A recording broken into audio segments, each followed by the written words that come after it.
Hey, it's Alan, and I just wanted to let you know that you can now listen to the ongoing history of new music early and ad-free on Amazon Music, included with Prime. At its very best, rock is a transcendent experience, something that takes us away from the ordinary and the normal and the safe. There's a huge fantasy element to it.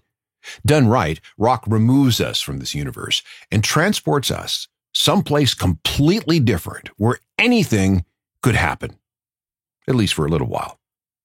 Sometimes the music alone is enough to take us there, but there's so much more that can be done to enhance this experience. Costuming, for one. Makeup and wild hair, nice addition. How about going hard on the visuals and theatrics? Sure, why not? Can't hurt. How about dropping in some sci-fi? Ooh, that's fine. And what about sex and horror and shock and the occult, and then really, really exaggerate everything? Yeah, bring it on. And you know what else might be fun? A big dollop of sexual ambiguity, just to freak some people out. What I've described is a lot of today's music. The rock era has been around long enough and has gone through so many bouts of extremism that it seems like there's no way that we can be shocked by anything a rock star does anymore. But there was a time in the late 1960s and early 1970s when a specific group of artists were very shocking. They did and said things that were so outrageous and so wild that they kind of knocked the planet around on its axis for a little bit. They also set in motion some knock-on effects that changed everything about rock. And then they became extinct. Dinosaurs. But the influence and fallout from that 4 or 5 year period is still being seen and felt today. You just have to know where to look. This is the surprising history of glam rock. It still lives and can still make things very interesting. This is the Ongoing History of New Music podcast with Alan Cross.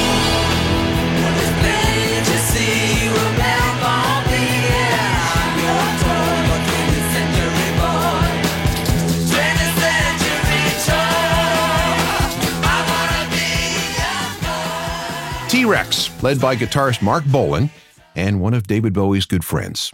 That's 20th Century Boy, a major glam rock hit from the spring of 1973. Hello again, I'm Alan Cross, and break out the glitter because this is the topic of this program, the glittery, glamorous, and often bonkers world of glam rock. Glam was rock at its most theatrical. Not only was it a sound, a proper musical subgenre, but it was also a movement in fashion. The clothes, the hair, the makeup. It had its own culture. And it was also, for a time being, a very shocking lesson in non-binary sexuality, and also a groundbreaking one. Glam had a specific sensibility that formed a bridge from what was going on in rock in the 1960s to what it became in the 70s and beyond. Yes, this was a thing in the early 70s, and yes, it was mostly a British thing, but its influence can be felt in rock all over the world today.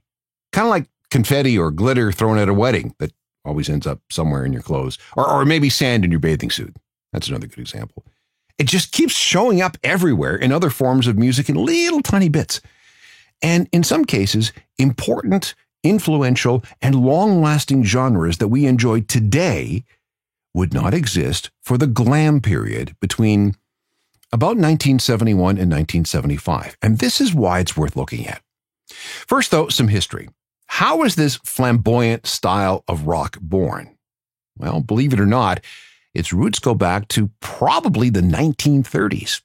Students of glam will point to Noel Coward, the English singer, actor, composer, director, and playwright. In 1931, he wrote this song. It's called Mad Dogs and Englishmen. It's a witty and ironic thing that became a signature part of Coward's cabaret shtick. In tropical climes there are certain times of day when all the citizens retire to take their clothes off and perspire. It's one of those rules the greatest fools obey, because the sun is far too sultry and one must avoid... Coward wrote other popular songs like this, Mad About the Boy, The Stately Homes of England, and an operetta called Bittersweet. This was all before the rock era, of course, but it was cheeky and stylish, but also poised and confident. The practitioners didn't care what anybody else thought. And Coward was also all about personal style and showmanship. Fast forward about 35 years, and Coward was still making music for the West End in London and for Broadway. And this is how a new generation learned about him. And that included a young David Bowie, and the young men who would later form Roxy Music, and Alice Cooper. Meanwhile, in the interim, we also got Little Richard, the most flamboyant member of rock's first generation. He had the hair, the costumes, the makeup, the wild performances, and the, let's just call it unclear sexuality.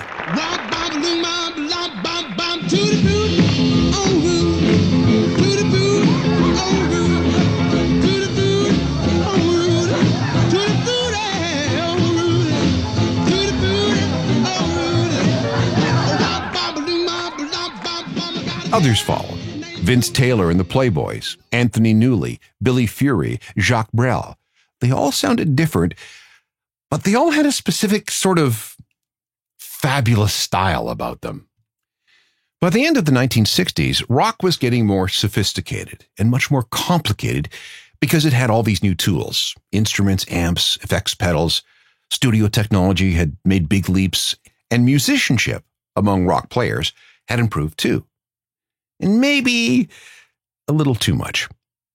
We began talking about something called progressive or prog rock. It was hard to play and sometimes challenging listeners who just wanted to rock out. At the same time, though, we had the rise of psychedelic rock and its trippy attitudes. Then there was art rock, which was all about experimentation and making serious artistic statements, which was all fine. But wasn't rock supposed to be about fun and escapism? Wasn't it a chance to be silly and to do dumb stuff? And wasn't it supposed to be a lot simpler to play and dance to? A solution emerged around 1970, and the catalyst was Marc Bolan. Now let's fill in some blanks about him. Bolan was a London-based singer, songwriter, and poet. He started with a psychedelic folk band called Tyrannosaurus Rex, who released 4 largely acoustic albums in the 1960s without managing to have a proper hit. Either frustrated at his lack of success or sensing something was in the air, Bolan shortened the name to T-Rex and picked up an electric guitar. His fortunes began to change in October 1970 when T-Rex released a song called Ride a White Swan. Not only was it a hit, but it accidentally found the sound for glam rock. Wear a tall hat like a druid in the old days. Wear a tall hat and a tattooed gown. Ride a white swan like the people of a belting. Wear your hair long, baby, can't go wrong. Ride a White Swan was a big British hit for Marc Bolan and T-Rex in late 1970 and early 1971. They got to perform it twice on Top of the Pops, the highly influential TV chart show. At first, it was just the sound. But in March 1971, Bolan appeared on the show wearing satin clothes and glitter. All right, big deal, right? But in 1971, in gray, recession-ridden, still in the post-war doldrums England, Marc Bolan shone like the sun. Those who saw Bolan saw something fresh and new, and it also helped that he was petite and cute and non-threatening. He was a boy, sure, but there was something a little fluid about that, or so it seemed. Again, no big deal today. But in Britain, in the early 1970s, wow, you have to remember that just 3 or so years earlier, homosexuality was finally decriminalized in the UK with the passing of the Sexual Offences Act. Gay people were no longer breaking the law by being gay, just so long as they kept things private. But then there were still laws against doing anything gay in public. Scotland didn't decriminalize homosexuality until, believe it or not, 1980. The laws were in place in Northern Ireland until 1982. And in all cases, you could not be gay legally unless you were 21. Now, for some, a pretty glittery, satiny 5'4" Marc Bolan on TV was really close to that line about doing something gay in public. For others, though, it was not just a breath of fresh air. It was also like, hey, that's me. I feel like that. And it's okay to be that way? Oh, thank God. In September 1971, T-Rex released their second album, Electric Warrior. It took the sound and attitude of Ride a White Swan to a new level.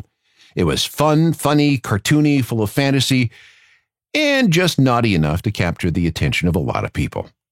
Oh, and it also rocked, with a distinct style and sound.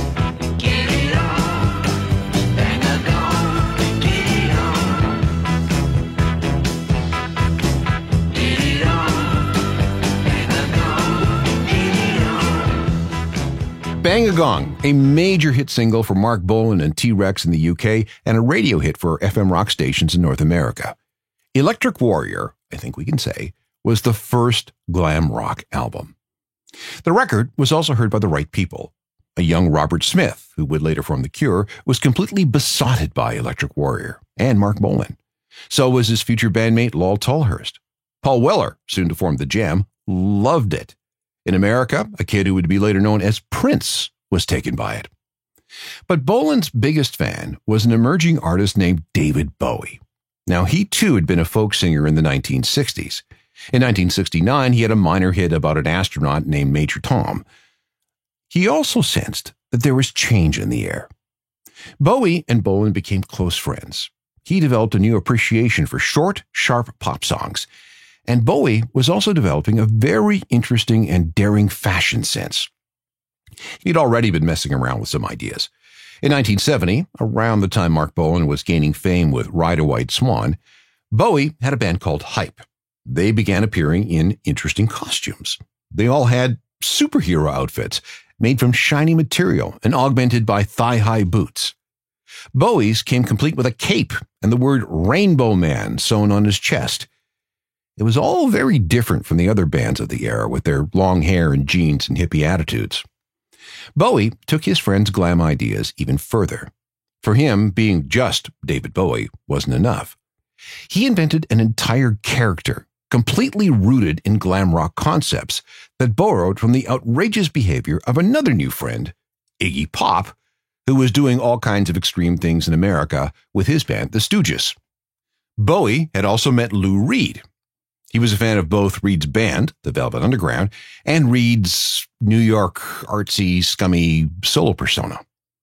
He'd also discovered Vince Taylor, an English-American singer who had some kind of mental crisis and now believed that he existed somewhere between a god and an alien. He also got inspiration from Norman Odom, a wacky space travel-obsessed Texas singer who went by the name the legendary Stardust Cowboy.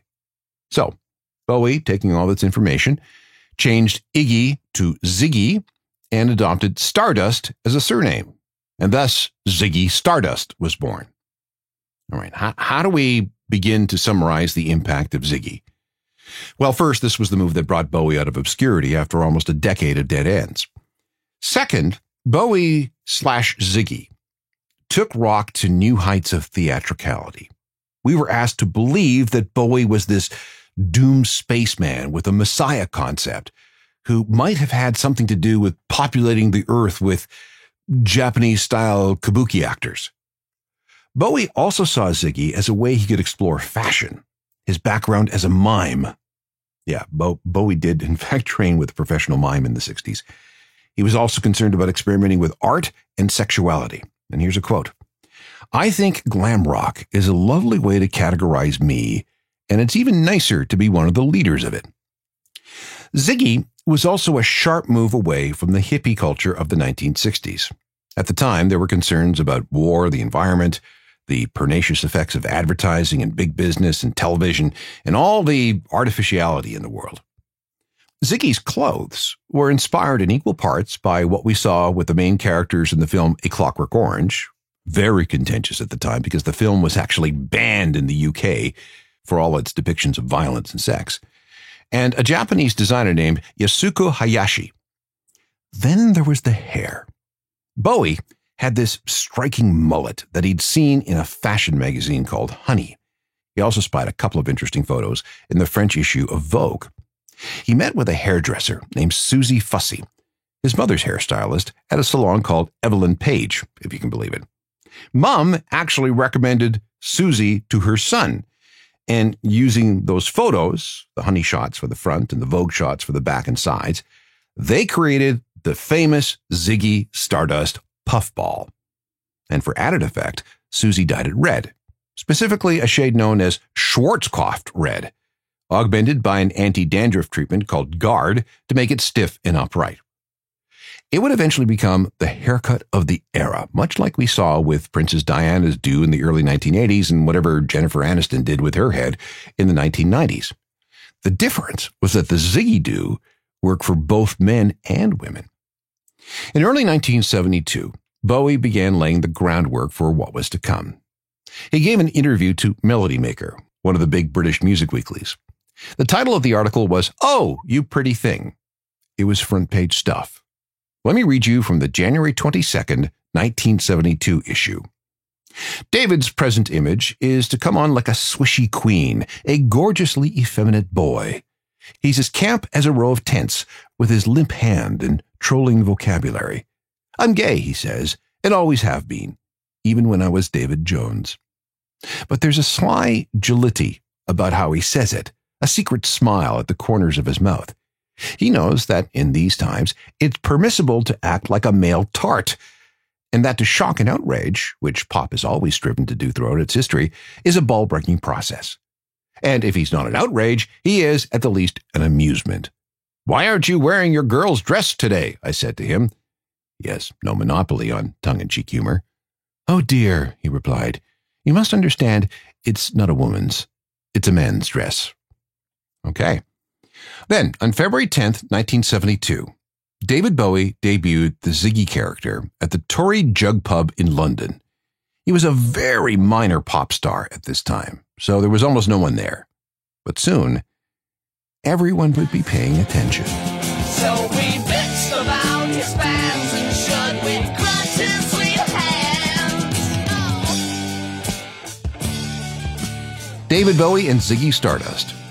Our history of glam will continue with more about him in just a second. David Bowie's Ziggy Stardust character was the thing that really launched glam rock into the stratosphere. The album, The Rise and Fall of Ziggy Stardust and the Spiders from Mars, was the hit he'd been looking for, and the tour, which ran from January 29th, 1972 to July 3rd, 1973, was the most theatrical thing that rock had ever seen to that point. So, big anthemic songs, costume changes, choreography, makeup, tall boots, and ridiculously high platform shoes, and more than a little daring sexual ambiguity. Okay, so some of it wasn't so unambiguous. One especially interesting performance was on Top of the Pops on the BBC, July 6th, 1972. Top of the Pops at that time was required viewing for all music fans. After Dr. Hook and the Medicine Show played their ultra-depressing hit Sylvia's Mother, it was the turn for Bowie and the Spiders from Mars. Bowie was dressed in a quilted jumpsuit with red boxing boots and green laces. His hair was that bright red-orange. When the camera zoomed in for a close-up, there was obviously something different about his eyes. Were they different colors? No. Bowie had something called anisocoria. One pupil was permanently dilated because he'd been punched in the eye by a childhood friend in a fight over a girl. It gave him this otherworldly look, even before the hair and the makeup and the clothes and the boots. On stage with him was his guitarist, Mick Ronson, dressed in a gold one-piece. They're both so relaxed and cool, and on 2 occasions, Bowie lovingly draped his arm around Ronson's shoulders. Again, big deal, right? But in the context of that era, this was super-duper gay, and it was on television.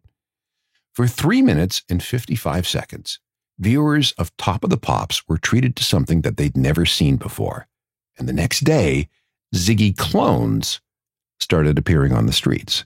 And not only that, people, most of them young people, understood that they weren't alone when it came to their sexuality.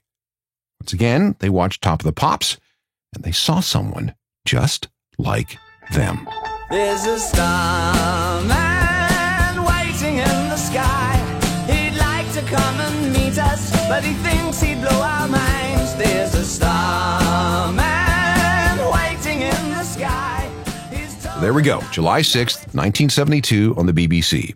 and both Bowie and glam rock were off and running. A little side note here. When Bowie and the Spiders from Mars loaded into the Hammersmith Odeon in London in July 1973 for a multi-night stand, a young thief named Steve Jones broke into the theater and made off with a bunch of microphones and amplifiers.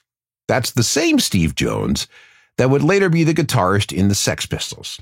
And when the Pistols started rehearsing and playing gigs in 1975, it is very reasonable to assume that some of the gear that they were using to kick off their contributions to the punk rock era was all stolen from Bowie in 1972. The next 3 years were pretty glam in the UK. Many acts took Bolan and Bowie's act and modified it to their own needs. We had artists like Slade, Mott the Hoople, Mud, Elvin Stardust, Wizard, The Sweet, and Gary Glitter. And then there was Roxy Music. They were formed as an experimental art rock outfit in 1970. And out front was Brian Ferry, who had just been fired from his job teaching ceramics at a girls' school. After a very slow start, Roxy landed a record deal in 1971. Their self-titled debut album was released on June 16, 1972.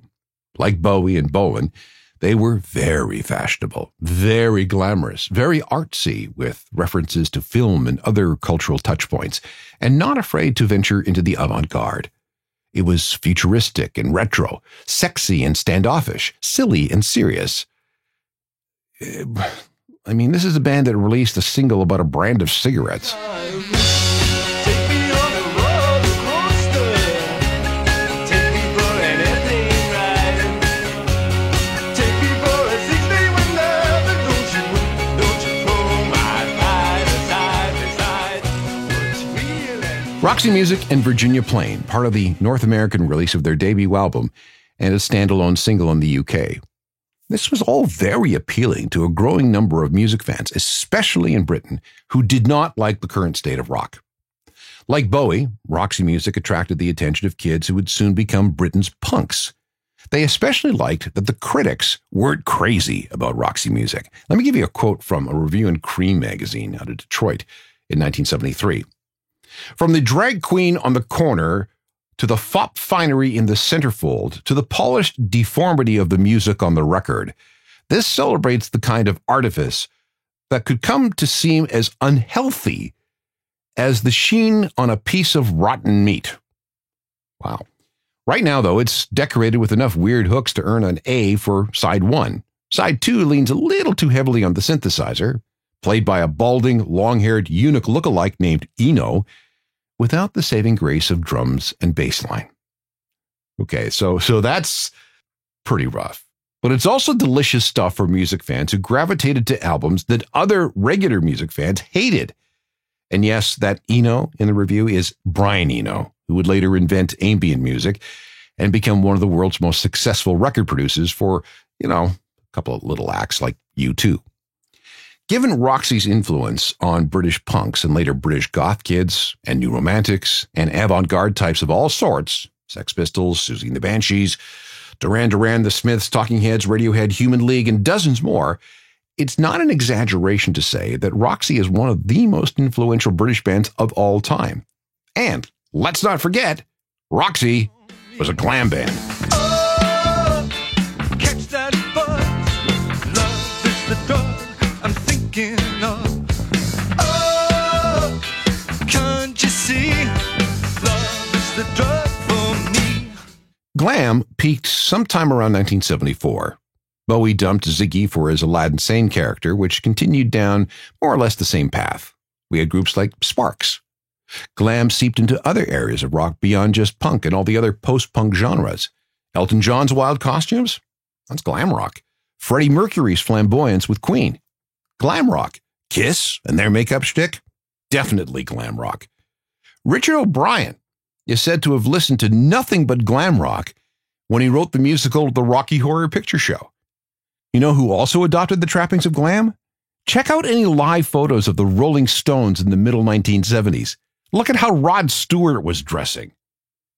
Meanwhile, there was a second wave of glam known as glitter rock. Although it had its British adherents, convicted pedophile Gary Glitter being one of them, it also seemed to find a home in America with the evolution of the careers of Lou Reed and Iggy Pop, the spandex and makeup-wearing New York Dolls, and the Bowie clone Joe Bryant, who didn't gain any traction whatsoever, despite outglamming even Ziggy. And while glam and glitter were pretty much extinct by 1977, its influence continued into the 80s, 90s, and even today. We'll explore all that in a moment. Glam was all but gone from the charts by the time punk rock and disco came along in 1976 and 1977. Bowie had moved on from Aladdin Sane to a stint as a decidedly non-glam blue-eyed soul singer. Exaggerated bubblegum melodies fell from favor, and Mark Bolan died on September 16, 1977, when his girlfriend, Gloria Jones, drove their Mini Cooper into a tree in southwest London. But now that theatricality and exaggerated costuming had entered the rock canon, there was no turning it off. Punks on both sides of the Atlantic embraced glam for its fashion sense, tweaking it to serve their own needs. And the first obvious descendants of glam was the New Romantic movement. This soundtracked an era where wild, flamboyant, and eccentric fashion was just as important as the music. It wasn't glam, but with the New Romantics, you could certainly tell that glam had happened. There was a direct line to both Bowie and Roxy music of the early and mid-1970s from what we were getting in the early 1980s. This is where we encounter bands like Duran Duran, Japan, Ultravox, Adam Ant, Spandau Ballet, Visage, Soft Cell, The Human League, Sigue Sigue Sputnik, and many others. They could have not existed without the experience and influence and legacy of glam. And we already talked about its effect on Queen and Elton John. Adjacent to this are the gay and non-binary clubs of the time, especially people like Boy George and Culture Club and Frankie Goes to Hollywood. As we've seen, much of glam was connected to the LGBT community, something that could be heard throughout songs like David Bowie's Rebel Rebel, with the line, "Your mother can't tell if you're a boy or a girl," and Lou Reed's Walk on the Wild Side, with its true stories of transvestites and transsexuals. Androgynous fashion, first normalized by glam, was spread further by the New Romantic acts of the early 1980s. It was all quite glammy and glittery and fabulous. Mouth is alive, juice is like wine, and I'm hungry like the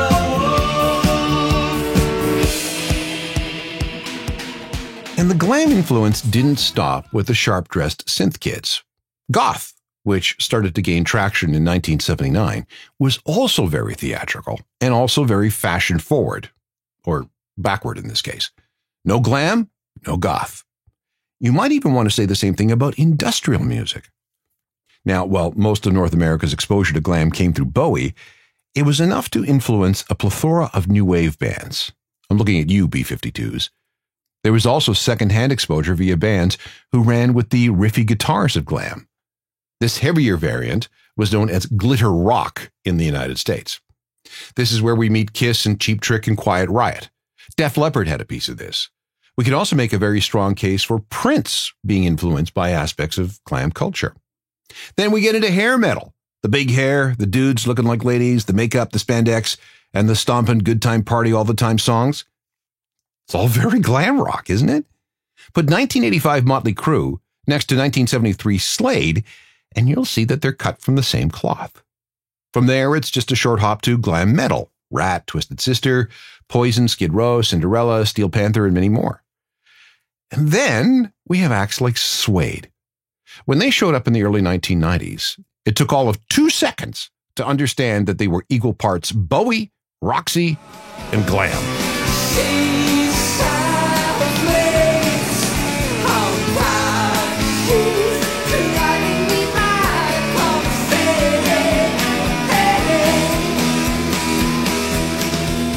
And it hasn't stopped. Music with glam trappings has showed up again and again and again. Look at acts like Marilyn Manson and Pulp, Goldfrapp, and Placebo. We can even throw in pop acts like Lady Gaga into the mix. Would we have the darkness if not for glam? I'm guessing no.